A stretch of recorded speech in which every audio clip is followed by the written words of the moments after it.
Hola, yo soy el doctor Juan Diego Sánchez Sánchez, tutor del curso de método de investigación científica de la carrera de Administración de Negocios.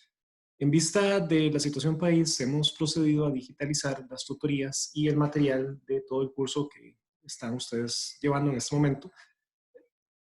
Por lo tanto, procederemos a realizar la tutoría número 3, que compete al capítulo 3, 4 y al tema de ética que se aborda en esta materia, y procederemos a realizarla de manera virtual. El material les será dado también por el aula virtual, de manera que pueden posteriormente descargarlo con más calma y analizarlo un poco más a fondo. Sin más preámbulos, procedemos a la tutoría.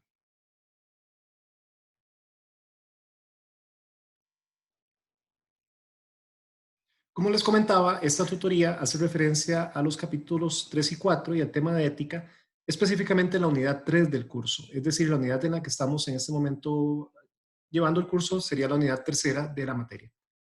En este escenario, en esta tutoría, vamos a abordar el capítulo 3, que básicamente lo que habla es de las tendencias de integración en el campo de las ciencias sociales, en el conocimiento de las ciencias sociales.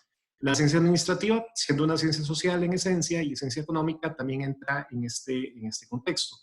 Cuando se habla de integración de conocimiento, estamos hablando de básicamente las disciplinas que estudian las ciencias administrativas, las ciencias económicas, que estudian un poco el tema del comportamiento humano dentro de las empresas, y a esto lo llamamos o lo definimos como ciencias de la administración o ciencias sociales.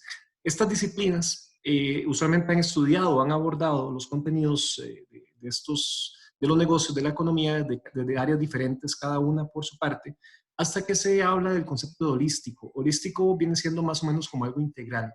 Esa integralidad o esa cuestión holística permite estudiar la realidad, pero desde un contexto más conjunto, lo cual deriva en el concepto del conocimiento integrado. Y este conocimiento integrado me permite pues analizar fenómenos sociales, fenómenos administrativos de manera más abierta, más general, pero a la vez con un enfoque específico de cada área. De acá que surgen tres tipos de investigación. Surge el tipo de investigación multidisciplinar, que básicamente lo que señala o lo que dicta es que un problema de estudio, un objeto de estudio que se quiera indagar, siempre va a ser analizado de varias áreas. Pero bajo esta técnica, bajo este tipo de investigación, cada área lo analiza de forma independiente y cada área o cada disciplina o cada ciencia que aporta al objeto que estamos investigando va a dar sus conclusiones desde su punto de vista. No va a haber una integración realmente. Se habla aquí de que el aporte es disciplinar, es decir, por cada disciplina analizamos una empresa desde el punto de vista de la contabilidad, desde el punto de vista de la sociología, desde el punto de vista de la psicología, pero no se hace un aporte conjunto. A eso se le llama también yuxtaposición de contenidos o yuxtaposición de criterios. Es decir, en este tipo de investigación no se logra esa integración que queremos ver, al menos desde el punto de vista del conocimiento holístico, sino que cada área, cada ciencia que estudia este objeto de estudio va a realizar su aporte desde su propia área y va a plantear conclusiones de forma independiente. Es una técnica, pero no es quizás la más integral de todas. Posterior a eso tenemos la investigación interdisciplinar. La interdisciplinar, pues en efecto, sigue viendo un objeto de estudio y hay diferentes ciencias que estudian este objeto. Entonces, igual tenemos una empresa que es analizada desde el punto de vista sociológico, psicológico y, por qué no, financiero. Cada una plantea su metodología diferente. Obviamente, en cada ciencia pues tendrán sus métodos de investigación diferentes y sus metodologías diferentes. La diferencia con la anterior es que el aporte al final es grupal. Cada una, pues si bien es cierto, aborda la ciencia desde su punto de vista, desde su coyuntura específica. Una vez que se plantean las conclusiones, estas se hacen de manera integral, de manera conjunta, lo cual permite que los resultados finales o los análisis finales que se hagan de la empresa, de la situación, del contexto social que se está analizando, tiende a ser más de carácter integral. Es decir, podemos ver el aporte psicológico, el aporte sociológico, el aporte financiero, el aporte mercadológico, todo en una sola conclusión, o por lo menos en un solo grupo de conclusiones que mantienen una línea. Esta claramente tiene una integración más fuerte que la anterior, es un poco más llamémosla más integral, más rica, más analítica, en el sentido que conlleva y comparte diferentes aportes. Sin embargo, todavía tenemos una que es un poco más reciente y es un poco más, va más allá de lo que es la investigación por áreas y la conocemos como la investigación transdisciplinar. Las dos anteriores se caracterizan porque las personas que participan, estamos hablando que son básicamente investigadores, expertos en sus áreas y expertos que emiten su criterio desde un punto de vista muy racional y muy científico. Cuando hablamos de investigación transdisciplinar, se contemplan también otros grupos, otros conceptos que tal vez no necesariamente son tan científicos como el tema del arte, la religión, incluso un poco el tema de la sociología de grupos, que no necesariamente es tan cuantitativo, tan numérico, sino que se integran y se toman en cuenta personas que no necesariamente son investigadores. Se habla de una metametodología. Esto quiere decir que es una metodología que va más allá, que integra todas las áreas y que integra incluso saberes del conocimiento que no son científicos, como decía la religión o el arte. Son ciencias en su esencia, podría discutirse que son ciencias, pero realmente son más cuestiones sociales o artes o movimientos artísticos, ¿verdad? Que no necesariamente conllevan un método científico tal cual. Tienen sus elementos, claro está, pero no tienen la misma rigidez científica que otras ciencias, como decir la medicina o la contabilidad o cuestiones que son mucho más exactas. También se habla de un metaconocimiento. ¿Por qué? Porque esta investigación me permite trascender, me permite no solamente dar un aporte desde cada área específica, sino también dar un aporte desde un punto de vista integral de todas las áreas, más los participantes, más otras áreas sociales que no implican necesariamente un conocimiento científico. Estas tres investigaciones que acabamos de ver son lo que conllevan el capítulo 3 del libro. Son muy importantes porque cada una tiene su aporte. Las tres son buenas, las tres tienen sus ventajas, las tres tienen sus desventajas, pero lo cierto del caso es que cada una aporta diferente a sus áreas. Quizás la transdisciplinar, como les decía, es la que es un poco más fuerte y la que va un poco más allá. Permite un poco trascender en términos de conocimiento y el concepto básico acá quizás es el de metaconocimiento porque te engloba y me permite generar una conclusión final mucho más fuerte y mucho más compleja que en las otras. Este capítulo pues es un capítulo corto, es un capítulo sencillo y lo interesante acá y lo más relevante para efectos del curso es entender las diferencias entre estas tres: multidisciplinar, interdisciplinar y transdisciplinar. No obstante, en el capítulo 4, que es un capítulo un poco más complejo y un poco más largo, aquí sí empezamos a ver un poco más a fondo, partiendo de las tres investigaciones anteriores. Indiferentemente de cuál investigación vaya a utilizar, los métodos son adyacentes a cada tipo de investigación o son adyacentes a cada objeto de estudio que se quiera hacer. ¿Qué hablamos de método? Hablamos de ese conjunto de técnicas o ese conjunto de procedimientos que me permiten repetitivamente, de manera sistemática, lograr un objetivo. Los métodos de investigación científica son necesarios para poder llegar a un concepto de conocimiento científico donde en esencia lo que queremos es plantear un método, plantear una técnica en la cual pueda replicar estas técnicas que estoy utilizando, y si alguien el día de mañana quiere volver a hacer mi experimento o volver a hacer mi investigación siguiendo los parámetros que yo seguí, pues en esencia va a tener resultados bastante similares o por lo menos van a ser replicables en el tiempo. ¿Qué podemos definir por un método de investigación científica? Un método de investigación científica, primero hay una palabra importante que es que no es unitario, sino que es conjunto. Es un conjunto de cosas, un conjunto de haberes, un conjunto de saberes. Es decir, un conjunto de elementos que me permiten generar y establecer de manera clara, precisa, procedimientos. ¿Qué son procedimientos? Son básicamente un tipo de estándar, un tipo de situación o acción que debo realizar para efectos de poder alcanzar algo. Me genera instrumentos y estos instrumentos, estos procedimientos me van a servir para dos cosas: para examinar un fenómeno de estudio, para examinar un problema de investigación y, muy importante, para dar una respuesta a este problema. Acá hay un pequeño sesgo a veces en la ciencia donde se habla de que un problema es algo que requiere solucionarse, lo cual no necesariamente es cierto. Un problema investigativo es algo que quiere investigarse, que conlleve o no conlleve una solución. Puede que sí, puede que no, pero problema en sí mismo, la palabra problema no implica solución, por lo menos desde el punto de vista investigativo, sino implica abordaje, implica estudio, implica análisis de ese problema. Entonces es importante entender que el problema siempre va a ser eso que yo quiero investigar, que me propongo investigar y que quiero detallar. No implica, como les digo, necesariamente que haya que dar una respuesta o una respuesta absoluta de sí o no a una situación. El método científico históricamente ha tenido tres evoluciones o ha tenido tres, llamémoslo, aproximaciones, que son las que me permiten analizar y ver cómo ha venido un poco evolucionando y cómo ha venido definiéndose lo que sería un método científico en sí mismo. El primero es el baconiano o baconiano, cualquiera de las dos está bien, realmente viene de bacon, apellido inglés, entonces debería llamarse baconiano. Hace referencia a la inducción. La inducción en esencia es la generalización a partir de cosas individuales. O sea, en otras palabras, es basarse mucho en opiniones. Mi opinión, y la tomo como general, la tomo como aplicable a todo un entorno. Es un método válido, ¿verdad? Es un método inductivo, es un método que funciona y es casi que el padre de todos los métodos, entonces sigue siendo, ¿verdad?, importante y sigue utilizándose. El método galileano, que es el método de experimentación de Galileo, en esencia lo que busca es eso, es probar algo o asegurar algo o afirmar algo o refutar algo, pero con base en experimentación, no con base en una inducción como el anterior, no con base en una cuestión hipotética, sino con base en una cuestión experimental, donde se logre mostrar que realmente tenemos un dato empírico que me permite rebatir o no, o asegurar o afirmar algo, ¿cierto? Pero con un dato empírico. Y el cartesiano, que es el de análisis y síntesis, aquí es un poquito de los dos anteriores y le agregamos la parte de síntesis.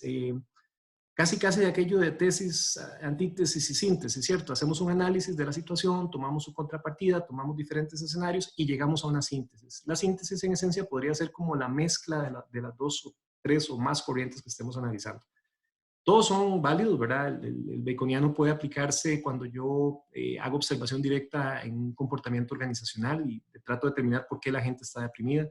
Si lo quiero hacer más galileano, hago una experimentación, entonces ya, por ejemplo, hago una entrevista sostenida donde grabo a las personas y analizo microexpresiones faciales, y ahí podría tener una experimentación. Y el cartesiano puedo hacer una mezcla, puedo hacer un análisis de la entrevista documental, puedo hacer un cuestionario, puedo también hablar con la gente e inducir, y llega a una síntesis. Entonces, realmente todos siempre van a tener su aplicación. En esto de métodos científicos siempre es importante tratar de entender el concepto como un todo y después ver cómo se puede aplicar, porque a veces los conceptos son un poco etéreos, ¿cierto? La palabra es un poco, entre comillas, elevada, y la idea es tratar como de llevarlo a la práctica, en este caso empresarial, y poder aplicar. Los tipos de métodos científicos, tenemos los 8 que tienen en pantalla. El deductivo es el que va de lo general a lo específico, entonces yo básicamente hago un estudio o determino los datos generales de una población y llego a conclusiones específicas. Hago una encuesta, por ejemplo, determino los porcentajes de ausentismo, razones por las cuales la gente está desmotivada y planteo conclusiones con base en ese estudio. El inductivo es lo contrario, el inductivo va de lo particular a lo general. El inductivo lo que me permite generar es entonces esas cuestiones hipotéticas. Yo observo que 2 o 3 personas están desmotivadas y planteo una hipótesis de por qué. No necesariamente una hipótesis, pero por lo menos induzco el por qué están así y puedo generalizar. Puede discutirse que el inductivo es un poco menos científico que el deductivo, pero lo cierto del caso es que los dos son métodos científicos. Inductivo y deductivo es una mezcla entre ambos, pero el tema aquí es que parte de la lógica. Yo parto del inductivo, veo una situación individual y aplicando la lógica, que es básicamente las condiciones formales de la verdad, determino que esa situación puede ser aplicable a toda la población general. Y planteo esto por medio de un estudio, para probar que lo que estoy diciendo o la parte inductiva es cierta. Entonces, veo que 2 o 3 personas están desmotivadas por un tema de exceso de trabajo, planteo la idea de que eso aplica para toda la empresa y entonces procedo a comprobar eso. El hipotético deductivo es parecido al anterior, pero más fuerte todavía. Planteo la hipótesis, aquí sí de frente, planteo la hipótesis de que la gente está desmotivada por tal y tal situación, hago el estudio, y el estudio es muy importante. Esta parte es fundamental. El estudio me puede probar o me puede refutar, y no por eso quiere decir que mi estudio esté mal. Esto es muy importante cuando lleguen a una tesis, porque a veces el estudiante se asusta un poco cuando dice, es que mi investigación probó que mi hipótesis estaba equivocada. Y enhorabuena que les probó eso. Es mejor que se pruebe que la hipótesis está equivocada antes de poner en marcha un proyecto, sobre todo en el tema empresarial, que ya poner el proyecto y una vez que está el proyecto en marcha se pruebe que estaba malo. Entonces es mejor probarse uno mismo que está equivocado de manera científica antes de echar a perder algo ya en la práctica. Entonces, el hipotético deductivo hace eso. Planteas una hipótesis y con tu investigación de campo probas o refutas esa hipótesis, pero de manera científica. Hago un estudio, hago una encuesta, lo que sea, y eso me va a dar datos suficientes para decir si tenía o no tenía razón. El método analítico me permite tomar un fenómeno como un todo y descomponerlo. Tengo la conducta de compra, la gente compra todos los jueves y todos los viernes. Entonces voy a analizar, esa es la conducta como un todo, voy a analizar persona por persona. No me interesa la conducta como un todo, sino por qué cada persona compra jueves y viernes. Estoy descomponiendo el objeto. El sintético, lo contrario. El sintético lo que hace más bien es analizo las conductas de las personas uno por uno y después más bien llego a la conclusión de cuáles son los días que más compran. Va como al revés, ¿cierto? El analítico parte de algo que es una conducta evidente y la descompone en partes más pequeñas, y el sintético más bien tiene conductas independientes o factores independientes y los integra en uno solo. El analítico sintético combina las dos, empieza partiendo de una cuestión general lo analiza como general y después va a analizar las causas individuales de por qué esa conducta. Está de moda ahora el tema de la compra irracional de ciertos bienes como el alcohol en gel. Bueno, ese es evidente, sería el elemento analítico. Y de manera sintética quiero ir a analizar casos específicos. Alcohol en gel en farmacias, alcohol en gel en supermercados o alcohol en gel incluso en fábricas. Entonces ahí estaría aplicando un poco de las dos. Y finalmente tenemos el histórico comparativo que me permite determinar el origen de algo. Un método histórico comparativo siempre trabaja como hacia atrás. En derecho a esto se le llamaría extung, hacia atrás. Es una palabra muy técnica, pero es básicamente hacia atrás. Quiere decir, yo tengo una situación hoy y más bien voy a analizar las causas o el origen genético de esta cuestión. La empresa tiene una caída en ventas, entonces voy a analizar unos 3 meses para atrás por qué fue que se cayeron las ventas. No analizo la situación actual, ya tengo la situación actual, sino que voy a ver hacia atrás, voy a ver el fondo del por qué. Una vez que tengo los métodos de investigación, puedo plantear 2 tipos de investigación fundamentales. Planteamos de un problema de investigación, con lo que habíamos entredicho antes, que no necesariamente implica una solución, sino que es algo que se quiere investigar. Lo tenemos que analizar siempre de manera objetiva con el concepto de cientificidad clásica, que esto lo que plantea es que la cientificidad clásica hay que probarlo. Sin embargo, los nuevos conceptos plantean de que el mundo social no todo es tan científico y tan exacto. Todo se puede probar científicamente, pero hay fenómenos que son sociales que cuesta un poco más evaluarlos. Entonces, para estos surgen 2 tipos de investigación: la investigación cuantitativa y la investigación cualitativa. Cuantitativa, etimológicamente la palabra como tal se deriva de cantidades, y cualitativa, etimológicamente se deriva de calidades. O sea, datos, elementos, básicamente. ¿Qué podemos definir acá? Podemos definir que la investigación cualitativa, la que hace referencia a calidades o a elementos, no plantea datos, o sea, no plantea mediciones. La investigación cualitativa se basa más en observaciones, en elementos de corte no numérico, no cuantificables. Es no lineal, esto es relevante, quiere decir que no necesariamente porque yo plantee un objetivo al inicio no pueda cambiarlo en media investigación. La investigación cualitativa va cambiando, va evolucionando dependiendo de cómo vaya yo trabajando.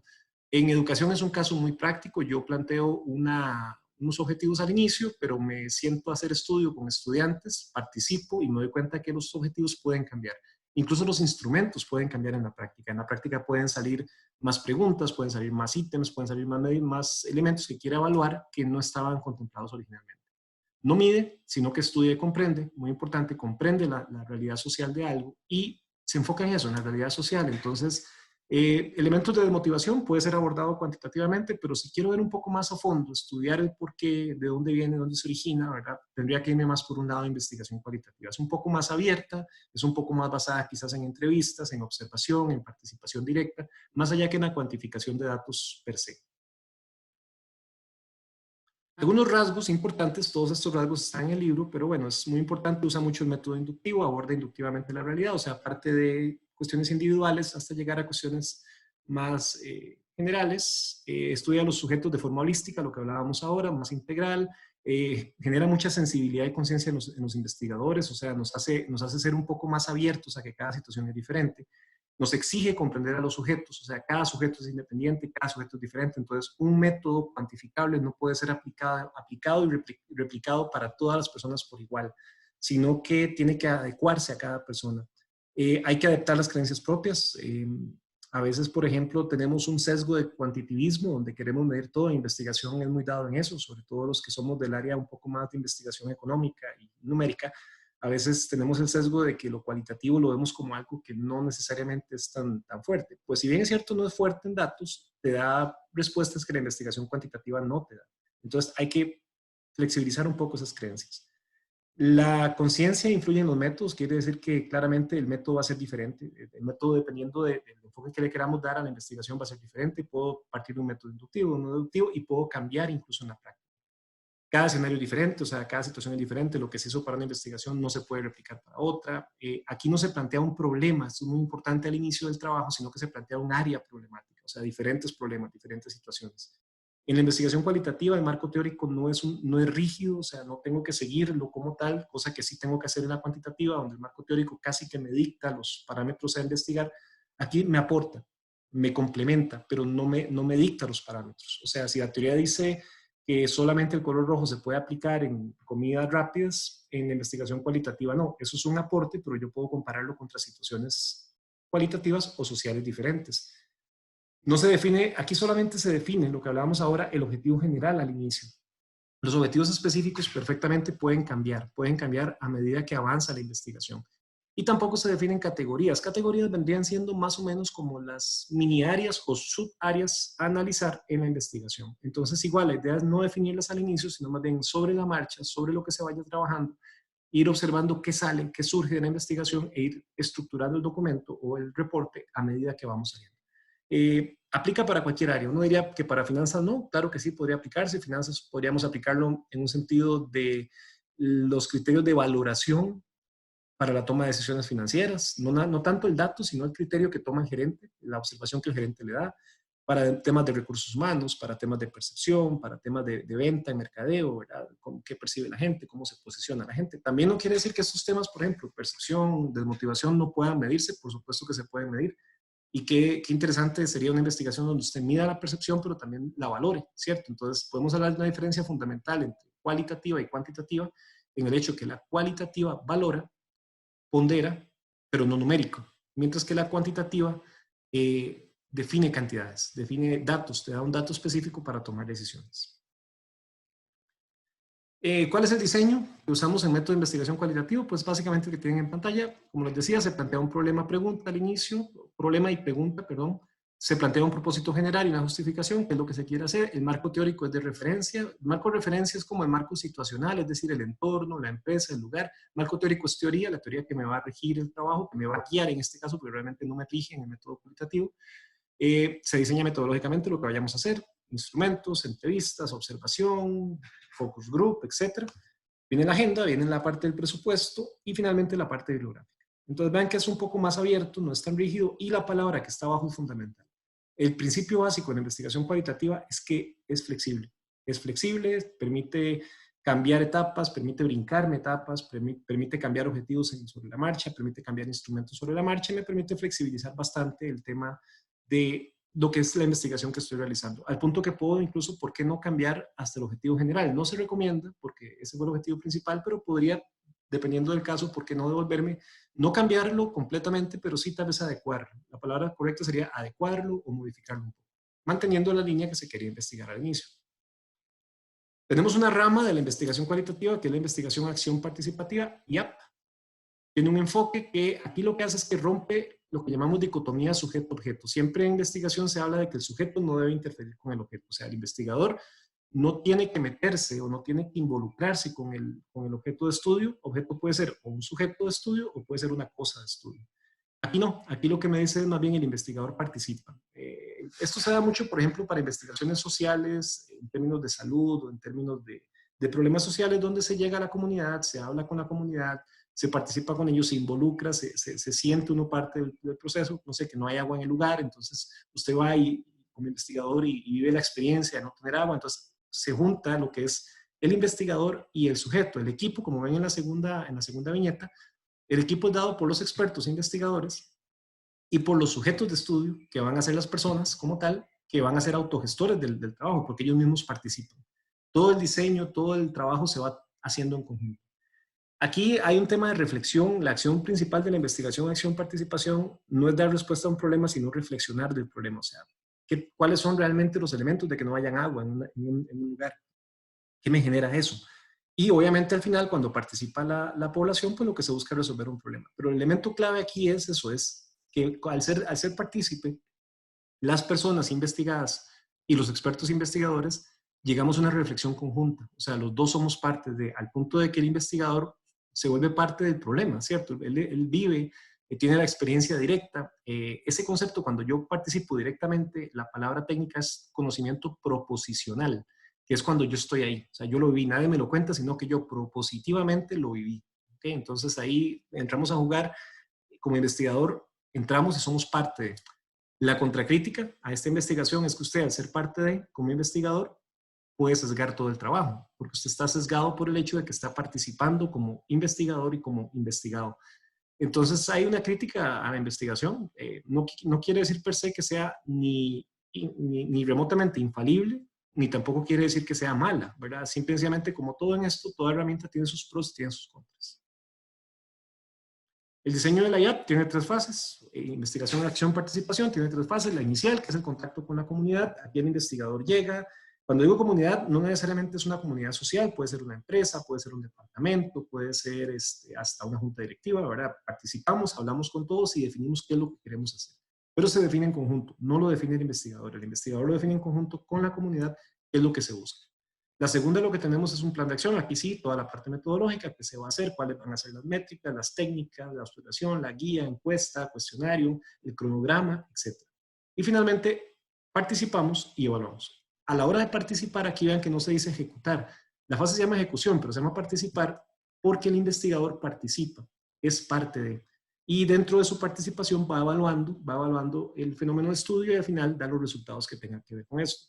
Recuerden que esta es una subrama de la investigación cualitativa, pero no quiere decir que tampoco no se pueda aplicar cuantitativamente. Es más complejo porque tendría que basarme en datos y los datos sí me obligan casi que como investigador a separarme del proceso, a no estar en ese proceso y más bien ser aparte y no influenciar los datos de estudio.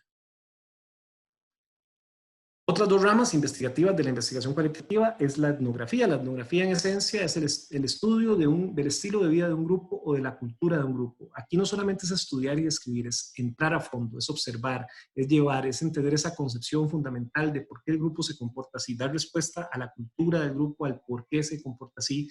Recuerden que una cultura no es mala ni buena, es simplemente la cultura es, ¿verdad? Es como tal. Entender las causas de eso, entender las relaciones socioculturales que hay en este grupo y se basa siempre en eso, en el estudio de un grupo, el tipo de vida y la cultura de este grupo en particular. No de varios grupos, sino de un grupo en particular. Puede haber plurietnografía, que estaríamos hablando de varios grupos, pero hablamos de un solo grupo, hablamos de etnografía. Hacer un estudio etnográfico en una empresa sería analizar la cultura organizacional, la cultura de comportamiento, la cultura, no sé, hasta cuestiones ambientales en una empresa podría ser porque estamos analizando la empresa como un grupo. La herramienta que usamos aquí casi siempre es observaciones y diarios de campo, o sea, guías de observación. Usted en el campo va tomando nota, va apuntando, no es cuantitativo, sino que es más por observación. Tiene el sesgo de que al ser por observación, le queda muy abierta a la persona. El concepto de subjetivismo es importante aquí. La palabra subjetivo no quiere decir erróneo. Eso es un tema que a veces se tiende a enredar. Subjetivo quiere decir personal. Y objetivo no quiere decir correcto. Objetivo quiere decir general. Entonces, cuando decimos es que su opinión sí que es subjetiva, es una redundancia. Toda opinión es subjetiva porque toda opinión es personal. Y cuando se dice, no sé, por ejemplo, mi propia opinión personal subjetiva, literalmente es una hiperredundancia, porque toda opinión es subjetiva, toda opinión es propia y toda opinión es mía, ¿cierto? Entonces es como muy, muy redundante. Es importante eso. Aquí hay subjetivismo, pero no subjetivismo necesariamente equivocado. Subjetivismo es la opinión de la persona. Algo objetivo es algo general, algo que me permite generalizar. La teoría fundamentada es otra subrama de la investigación cualitativa y lo que me permite es crear teoría a partir de datos. Yo parto de datos existentes que salieron de una investigación cuantitativa, tomo esos datos, los ligo entre sí, los interlazo entre ellos y los analizo de manera entrelazada. O sea, literalmente los estoy entrelazando y planteo un concepto de muestreo teórico. Es decir, tomo diferentes casos de estudio, no una muestra de personas, sino casos de estudio. Y esos casos de estudio lo que me permite es básicamente crear una teoría con base en estos datos. También es parte de la investigación cualitativa y también funciona. Se usa, pero para crear teoría, no para analizar casos sociales, sino para crear teoría. Tenemos la etnografía, como les decía, aquí tenemos básicamente lo que sería el diseño, se crea un anteproyecto, ese anteproyecto no generaliza y ese anteproyecto plantea una caracterización del grupo, o sea, me dice cómo puede ser el grupo. La teoría fundamental lo que hace es recolectar casos de estudio, codifica la teoría, o sea, la acomoda como en clases, delimita la teoría que voy a querer trabajar, entonces de todas las que escogí voy a trabajar solo estas. Y una vez que termino, que yo creo mi nueva teoría, no sé, tomo la teoría, por ejemplo, ambiental, tomo la teoría de la integralidad económica y tomo la teoría del mercadeo neural y creo una teoría o me invento una teoría que se llame neuroeconomía integral ambiental. Y quiero después ver dónde la puedo aplicar. Entonces voy a una empresa y la aplico, voy a un lugar y la aplico. Igual, son subramas que son válidas, pueden aplicarse y son bastante buenas en términos de investigación. La otra investigación que tenemos en este capítulo es la investigación cuantitativa. Esta investigación parte del enfoque positivista. Recuerden que el enfoque positivista es observar la realidad de manera objetiva, general. Aquí no admite el subjetivismo y aquí es completo y absolutamente generalizado.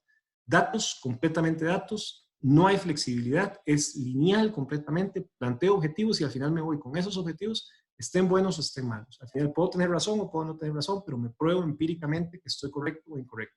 Basado en datos, basado en elementos numéricos claros que me digan que lo que yo quería investigar era tal. No emite criterio, solamente plantea datos y los analiza. Parte del principio de monismo metodológico, que es la unidad del método, quiere decir que el método es uno y el método con el que yo empiezo a trabajar es el método que debo aplicar para todo el trabajo. Siempre da una respuesta, siempre predice y controla y siempre verifica empíricamente. Empíricamente recuerden asociarlo siempre como a datos, alimentos, experimentos. Entonces, la investigación cuantitativa es absoluta. Lo que me da es casi que absoluto siempre y cuando el modelo esté bien hecho.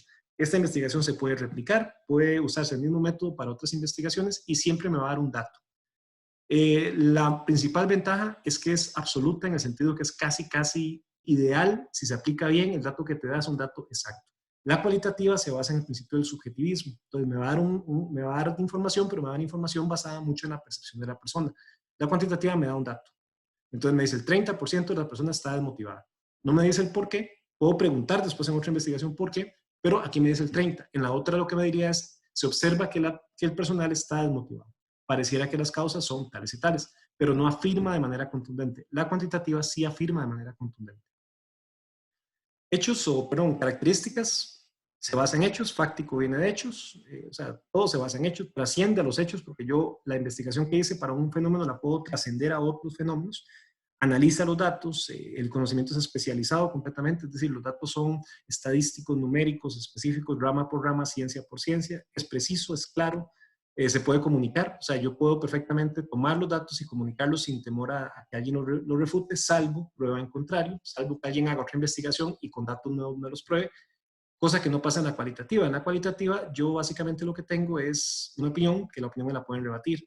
Esta se puede verificar, es metódica, o sea, es repetitiva, es sistemática, van de la mano sistemáticas que tienen procedimientos y se pueden replicar, es súper general, o sea, abarca todo el fenómeno y siempre es legal, porque no emite opinión. O sea, siempre es legal en el sentido de que son datos válidos, confiables, bueno, si se hace bien hecha, y no debería admitir pues, cuestión de ilegalidad en ella.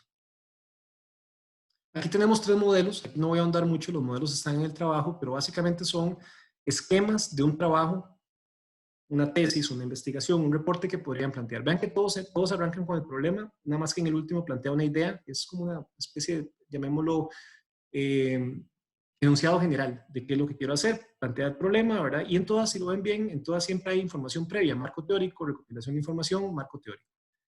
Siempre hay una recolección de campo, en los tres modelos hay una recolección de campo, se aplica el instrumento y al final siempre se dan conclusiones. ¿Cuál es la generalidad del proceso metodológico cuantitativo?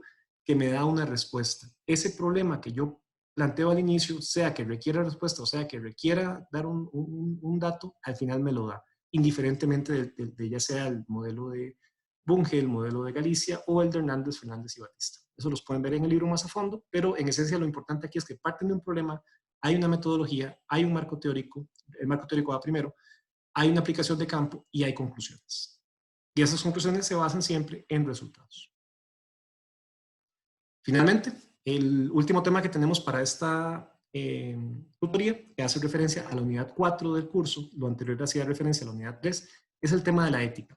El tema de la ética se toca un poco en el libro, en el capítulo 1, pero realmente el enfoque que queremos darle aquí es un poco más, tanto lo que se toca en el capítulo 1 del libro, que habla un poco de ética y ciencia, y cómo la ética tiene que permear todos los métodos científicos que veamos, y todo método científico tiene que ser hecho con base en criterios éticos. Vamos a enfocarnos también un poco en las lecturas, en las dos lecturas que tenemos como parte del curso.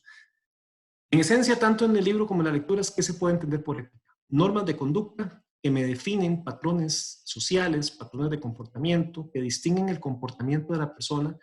Hay una diferencia leve entre comportamiento y conducta. Se habla de que comportamiento es más individual, conducta es más general, pero bueno, en este caso no vamos a hacer la diferencia. Distinguen el comportamiento y te definen el comportamiento de lo que sociablemente es aceptable y no aceptable. Hay una pequeña diferencia, gran diferencia entre lo que es moral y ética. Moral se deriva de un latín, que es moris, que hace referencia a la costumbre, a lo que es moralmente correcto, lo que es aceptable socialmente.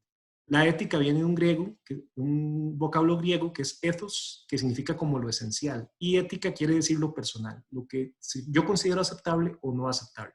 Mi comportamiento ético pareciera ser redundante, porque si es ético es personal, si es moral es social. Desde el punto de vista que queremos verlo, entonces la ética es esa norma de conducta que me define lo que es aceptable y no aceptable. Para este curso lo vamos a ver tanto de manera individual, que es el concepto en genérico, ¿verdad? Pero también podemos verlo cómo se extrapola a nivel social. La disciplina que estudia estándares, o sea, es decir, todo lo que estudia los estándares de conducta, como estas que ven en pantalla, la teología, la filosofía, el derecho, la psicología. Teología es el estudio de las creencias humanas. Puede ser asociable a la religión, puede no ser asociable a la religión, pero es teología del comportamiento humano. Filosofía, que es el estudio de la sabiduría como tal. Derecho, que es las normas de conducta coactivas que nos rigen en sociedad. Psicología, el estudio de las personas individualmente. Y la sociología, el estudio de las personas en conjunto. La ética permea estas ramas. ¿Por qué? Porque la ética te define desde el punto de vista de cualquiera de ellas qué es correcto y qué es incorrecto. No necesariamente entre ellas van de la mano. Puede que algunas en algo que sea ético en una rama no es ético en otra rama, entonces hay que tenerlo. Lo cierto del caso es que las empresas deben tener un código de ética, que si uno lo analiza bien, realmente debería llamarse código de moral, porque es para toda la empresa, pero se puede discutir que la empresa en sí misma es una persona, entonces se le llama código de ética porque es el código de esa persona que se llama empresa. Estos son los principios de la ética, vean que son bastantes, vamos a verlos brevemente, están en la lectura, los pueden ver más a fondo, pero algunos son muy sobreentendidos, otros son un poco más complejos. Hay que ser honesto, o sea, hay que ser transparente en lo que se haga, mantener lo que uno dice, ser honesto, mantener lo que usted dice y la forma de actuar, ser conducente con lo que digo y lo que hago. Objetivo, o sea, basarme en generalidades, no en individualidades, no emitir una opinión salvo que yo diga que es mi opinión. No puedo emitir una opinión como única y verdadera. Tengo que ser íntegro, respetar todas las leyes, respetar todos los conceptos que me permitan transparencia en el actuar.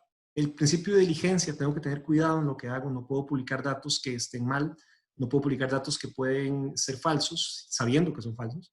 Tengo que tener apertura, principio de humildad intelectual, que decía Aristóteles, ¿verdad? Saber de que uno tiene mucho que aprender y que no lo sabe todo, esa es la apertura, eso es uno de los que más se respeta en investigación. Hay un ego bastante grande a veces, entonces hay que tener mucho cuidado. Respetar la propiedad intelectual, un poco más legal, ¿verdad? Siempre respetar los autores, los derechos morales. Los derechos morales decimos darle derecho a quien darle la autoría a quien hizo la obra. Confidencialidad, cuando hay datos confidenciales, datos sensibles, no se pueden publicar, ¿verdad? Siempre los publicar responsablemente, sabiendo que si un dato es sensible, si no tengo el consentimiento informado de la persona, no puedo publicarlo. El consentimiento yo solo puedo pedir con el cuestionario. Los datos serán utilizados para efectos académicos. Ya con solo eso ya tengo la salvedad. Tener una tutoría responsable, es decir, los que tenemos el chance de ser tutores en investigación, pues transmitir el conocimiento de la manera más cuidadosa posible y de la manera más abierta. No guardar los conocimientos, sino más bien educar para que realmente haya más y mejores investigadores. Respecto al colegiado, o podemos verlo aquí con dos palabras, respecto al colegiado o el principio de respeto entre colegas. ¿Qué quiere decir esto? Colegiado viene de colegas y respecto al colegiado hace referencia a qué tiene que hacer el colega. El colega es respetar a sus otros colegas, no hacer investigación nunca para efectos de dañar a alguien, sino hacerla de manera objetiva, indiferentemente que los resultados de manera objetiva dañen o no dañen a otro colega, pero no es con esa intención. Yo me baso en la investigación, no en la persona. La responsabilidad social, importantísima, ambiental también podemos agregar ahí, todo lo que sea bien social, todo lo que sea cuidar el ambiente, cuidar la sociedad. No discriminar en cualquier tipo. Aquí hay una cuestión interesante, uno entiende discriminación y lo entiende en muchas áreas, género, edad, eh, lugar social, en fin, todas las que todos conocemos, pero también en investigación, la intelectual. A veces se discriminan personas, curiosamente, porque son de un grado académico bajo, o también se discriminan porque son de un grado académico mayor. Es curiosísimo. Entonces, esa discriminación va para todo lado. El principio es decirle, no, es que usted sabe mucho, entonces no participe. Eso también es discriminación, ¿cierto? Como es discriminación decirle a alguien que no sabe que tampoco participe. Entonces hay que tener mucho cuidado con eso. Hay que ser competente en lo que se hace, no tomar algo, no hacer algo que uno no está capacitado para. Lamentablemente eso suele darse mucho también, que hay personas que no están capacitadas para y toman un trabajo, toman una investigación, siempre dentro del marco de la legalidad, ¿verdad? Siempre respetando las leyes. Y dos muy recientes, que es el cuidado animal, ¿verdad? Toda investigación no debería ser tan reciente como uno quisiera, pero bueno, ya tiene algunos años de ser un principio ético, que es cuidar las investigaciones, no causar daño animal, y también obviamente los derechos humanos, cuidar la protección humana. Las consideraciones éticas para crear artículos científicos. Los anteriores son como generales, son principios generales que aplican la ética en cualquier área en investigación, pero también pueden extrapolarse a cualquier área. Estos ya son para efectos de artículos. Se dividen en tres áreas, que es el principio de integridad, de autoría y de conflicto de intereses. El primer principio de integridad lo que dice es actúen íntegramente cuando hacen un artículo. Un artículo es el reporte final de una investigación. Un artículo estamos hablando de unas 20, 25 páginas, presenta los resultados, presenta las conclusiones, la metodología, etc.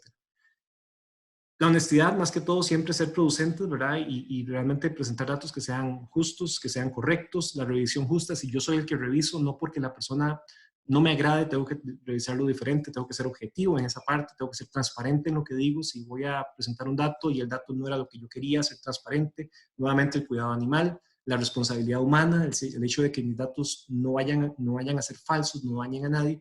Y una cuestión importantísima, evitar el plagio. Aquí nada más quiero hacer una salvedad. Hay dos tipos de plagio. El plagio absoluto, que básicamente es copiar y pegar y no decir de dónde lo estoy copiando. Y el plagio relativo, que es copiar, pegar y quitar unas palabras. Eso sigue siendo plagio. En Costa Rica ambos son castigados penalmente, están tipificados en el Código Penal, entonces es importantísimo no caer en esto. Los plagios muchas veces se caen no por intención, sino por desconocimiento, pero el delito es un delito de resultado, o sea, no te evalúan la intención, te evalúan el resultado. Entonces, mucho ojo con eso, ¿verdad? Copiar y pegar descaradamente es un plagio, copiar y pegar y cambiar palabras sigue siendo un plagio. Así sea la historia, yo tengo que ponerla en palabras propias, salvo que quiera hacer una cita. Por supuesto, si hago una cita, pues la pongo como cita y eso ya no es un plagio, ahí no hay ningún problema. Ahí estoy reconociendo el derecho del autor. En la parte de autoría, siempre cuando se hace un artículo tiene que ser que la contribución que yo vaya a dar sea buena, o sea, sea sustancial. Se entiende como sustancial a lo que yo voy a hacer un artículo para realmente aportar algo, no solamente hacerlo por llenar. No voy a hacer un artículo de una simple revisión de las 4 P's de mercadeo. O sea, eso ya está hecho, ¿cierto? Eso no me da mucho, pero por ejemplo, un artículo donde yo quiero plantear una quinta P sería interesante, obviamente con investigación y con todo lo que conlleva. Hacer una revisión muy crítica de lo que estamos haciendo, siempre objetiva de la teoría, objetiva de los datos. El artículo que se publique, para ser artículo, tiene que estar aprobado, es decir, tiene que haber una revisión de un comité, de revisores externos, etcétera, siempre para lograr tener esa validación, porque mi criterio como autor puede estar sesgado, puede estar equivocado y es subjetivo, es mi criterio, ¿cierto? No por eso ni bueno ni malo, pero es un criterio subjetivo. Y hay un principio nuevo que es el principio de los autores fantasma, que ahora en redes sociales se da mucho, que es cuando la gente publica pero no firma, ¿cierto? Recuerden que aquí estamos hablando de publicaciones científicas, no publicaciones personales. Redes sociales y lo que quieran publicar, esa parte, eso no entra dentro de esta línea. Aquí hablamos de investigaciones, artículos científicos como tal, tienen que estar firmados, tienen que tener un autor. El autor puede ser una corporación, no hay ningún problema, pero preferiblemente que haya un responsable. Eso le da más validez y le da un criterio ético.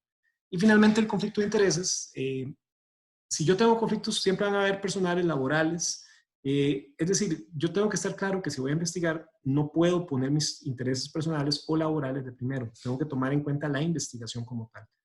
Conlleve lo que conlleve. Siempre puedo hacerme a un lado, puedo decir que no desde un inicio y eso no es antiético. Lo que no puedo es manipular o falsear datos para no sufrir daño personal o no sufrir daño laboral. Entonces, en ese caso, mejor no hubiera tomado la investigación. Entonces, hay todo un tema que es complejo, pero hay que valorarlo. Siempre las conclusiones finales tienen que ser reales y nunca manipular. Nunca manipular, nunca caer en ese error de que yo quería tal cosa, entonces aquí me dice que es 30, pero yo le pongo 35. Eso es antiético y bueno, ahí hay un tema incluso de hasta falsedad ideológica que podría ser tipificado como penal, como en términos penales, dependiendo del caso, si es que no sé, si es un documento público, por ejemplo. Entonces hay que tener mucho cuidado con esto. Algunas normas finales, siempre que publiquen, que vayan a publicar un artículo, y si son varios autores, recuerden que tienen que tener el consentimiento de todos los autores. Si soy solo yo, pues no hay problema, soy solo yo. Tiene que estar claro qué es lo que cada autor, cuando se hizo un conjunto, contribuyó al artículo, es decir, quién hizo la parte metodológica, quién hizo la parte de campo, quién hizo el análisis estadístico, etcétera. Tienen que ser originales. Cualquier otra cosa que no sea original es un plagio. Mucho cuidado con esto, estimados, mucho cuidado. Esto hay casos ya en el país que están en procesos, en universidades, puede llegar hasta expulsarse a la persona por un plagio y todo por desconocimiento. Entonces uno lo que siempre les dice es, nada más tengan cuidado, pueden copiar citas, no hay ningún problema, siempre y cuando se trabajen como citas, pero nada nunca copiado. Tiene que ser inédito el trabajo, eso es muy importante. Yo no puedo haberlo publicado antes y hacerme el que no lo publiqué y volver a publicarlo, eso no se puede. Y muy importante, tiene que ser nuevo. Yo no puedo publicar algo que ya esté publicado, ¿cierto? Como algo nuevo. Si es una segunda edición, eso sí lo puedo hacer, pero tengo que indicarlo perfectamente. Y finalmente, cualquier referencia o cualquier trabajo previo que yo haya hecho, que lo esté republicando, en el caso, por ejemplo, de una segunda edición, tengo que decirlo, ¿verdad? Tengo que decir claro quién es y sobra decir que tienen que estar referenciados todas las fuentes. La bibliografía es importantísima, no puede haber una fuente que no esté referenciada. Eso puede ser un plagio también. Si yo pongo una fuente y se me va, se me fue, no referenciarla, también puedo caer perfectamente en un plagio.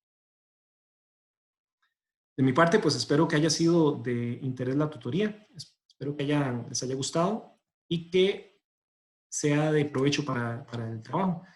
Les deseo lo mejor a todos, esperemos que esta situación pase pronto y que los medios virtuales en los cuales la UNED siempre trata de estar a la cabeza y siempre trata de poner todo a su disposición, pues sean de su gusto y de su agrado y que la tutoría haya sido de interés. El material les quedará subido en la plataforma virtual y recuerden que tanto mi persona como sus tutores de cada curso estarán anuentes a evacuar cualquier duda y cualquier comentario que quieran hacer. Muchísimas gracias. Hasta luego. Que Dios los acompañe.